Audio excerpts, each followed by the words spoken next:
Want to see what it's like to wash a race car? A street race car?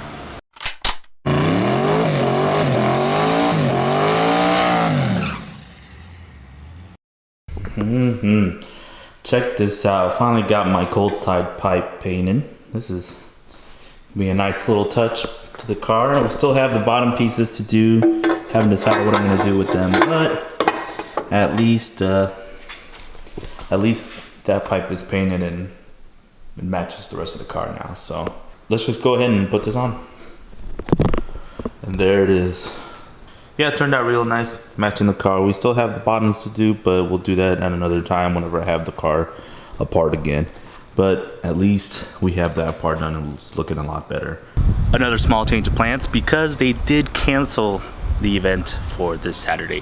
It rained on the way here. It's kind of been spotty in Houston, but there is a high chance of rain tomorrow. So I don't know if we're gonna make the car show, but I'm gonna go ahead and get the car ready anyways, just in case it is sunny in the morning. We can go ahead and go there for a couple hours, come back. Let's get to work.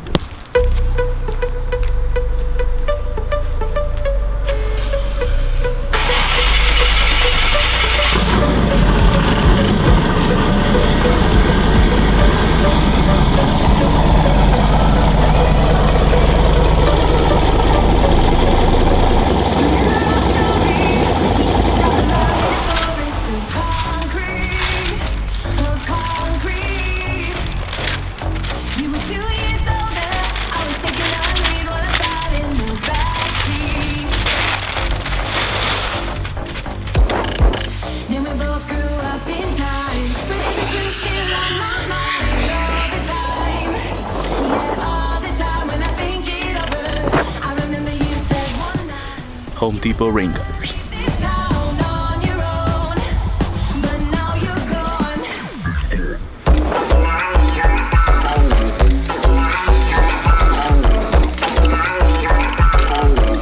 Now it's prepped and ready for a wash.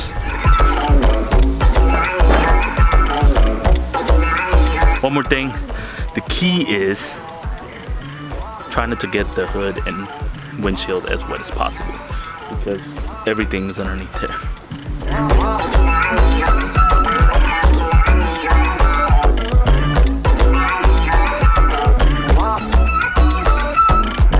Taking our lead while I saw us out in the backseat. I'm blaming you for it. I'm blaming you for it. Leaving without saying. Leaving without saying why. But I wonder if you wonder. But I wonder if you wonder.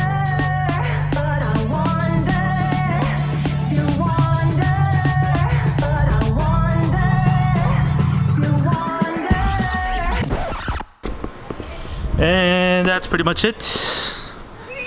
Now, got my family over there.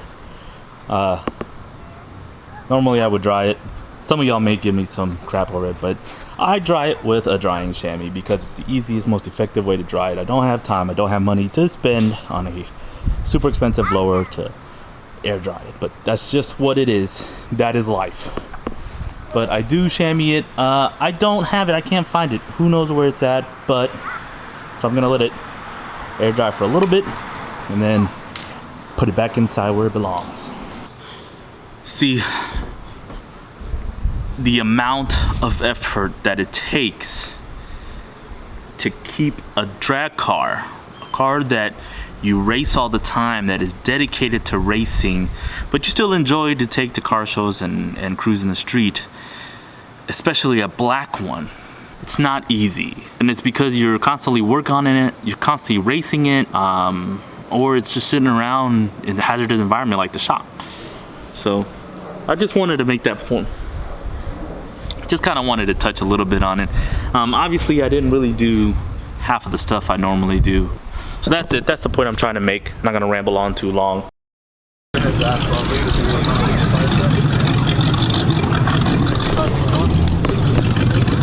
Turned out not to be too bad of a show, and I found PJ in the mix of everything, so pretty fun day.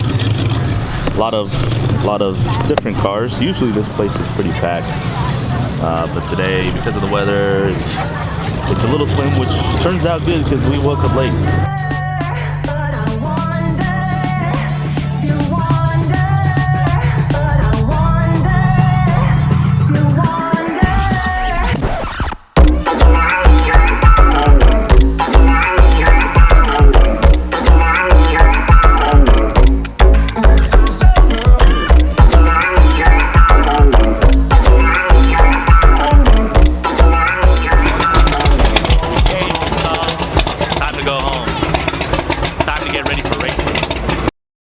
All right, so the fun is over. It's now time to dedicate some track time to this car. Here's what we're looking for tomorrow. I want to see the difference that the weight's gonna make on the nose, if we're gonna be able to leave harder, add more power at the line, which will net us quarter-mile results later on. Also, we're just going to shake it down and see if there's any bugs that we need to work out. But those are the two main keys for tomorrow at Test and Tune. And that's what we're gonna do. I do want to show you guys one thing. This is a 3.5 bar map sensor compared to the 3 that we have in the car.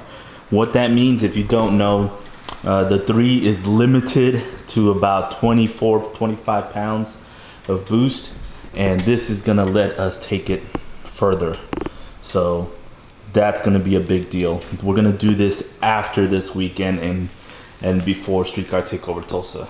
This is finally gonna let us get faster. So that's the plan. Thanks for watching. If you haven't already, please subscribe. And that's it. I'm gonna get to work.